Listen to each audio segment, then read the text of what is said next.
సంధ్య మంత్రి పదవి కోసమే 2006లో కేసీఆర్ మీద జీవన్ రెడ్డి పోటీ చేశారంటవా? ఎవరన్నారు? నిన్న జగిత్యాల సభలో కేటీఆర్ అన్నారు. మరి కేటీఆర్ వ్యాఖ్యలకు జీవన్ రెడ్డి ఏం స్పందించలేదా? ఎందుకు స్పందించలేదు? ముందు అసలు నా రాజకీయ ప్రస్థానం తెలుసుకో కేటీఆర్ అంటూ ఆయన కౌంటర్ విసిరారు. అసలు ఎవరు ఏమన్నారు, దానికి వాళ్ళిద్దరూ ఎలా రియాక్ట్ అయ్యారన్నది చూద్దాం. జీవన్ రెడ్డి గారు బేరం మాట్లాడుకున్నాడు అన్నాడు.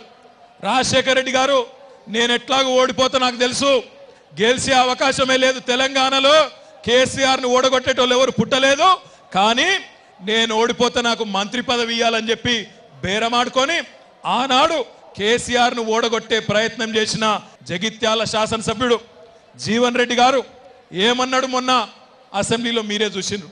ఏమన్నాడు ఆయన? అవును, మేము కోర్టుల్లో కేసులు వేస్తున్నాం, చచ్చిపోయిన వాళ్ళ పేర్ల మీద కూడా కేసులు వేస్తున్నాం, చచ్చిపోయిన వాళ్ళ వేలు ముద్రలు కూడా తీసుకొని ఈరోజు మనకు వ్యతిరేకంగా ప్రాజెక్టులు కట్టకుండా రైతుల నోట్లో మట్టి కొట్టే విధంగా మేము కేసులు ఇస్తున్నామని చెప్పి సిగ్గు లేకుండా నిస్సిగ్గుగా శాసనసభ వేదికగా ఒప్పుకున్న నాయకుడు ఈ నియోజకవర్గ శాసనసభ్యుడు జీవన్ రెడ్డి కావడం సిగ్గుచేటని చెప్పి నేను విజ్ఞప్తి చేస్తా ఉన్నా.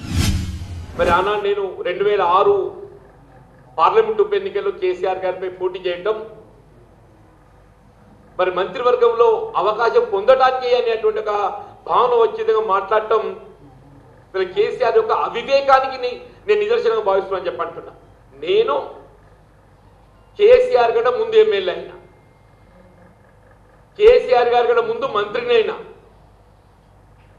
నా రాజకీయ ప్రస్థానం గురించి తెలుసుకోవాలని చెప్పి అనుకుంటే ముందుగా అన్నా చెల్లెలు ఇద్దరు కేటీఆర్ కవిత గారు ఏదైతున్నదో వాళ్ళ నాయన దగ్గర పోయి అడుగుమని చెప్పంటూ నేను జీవన్ రెడ్డి గారి యొక్క రాజకీయ ప్రస్థానం ఏంటి అని చెప్పని.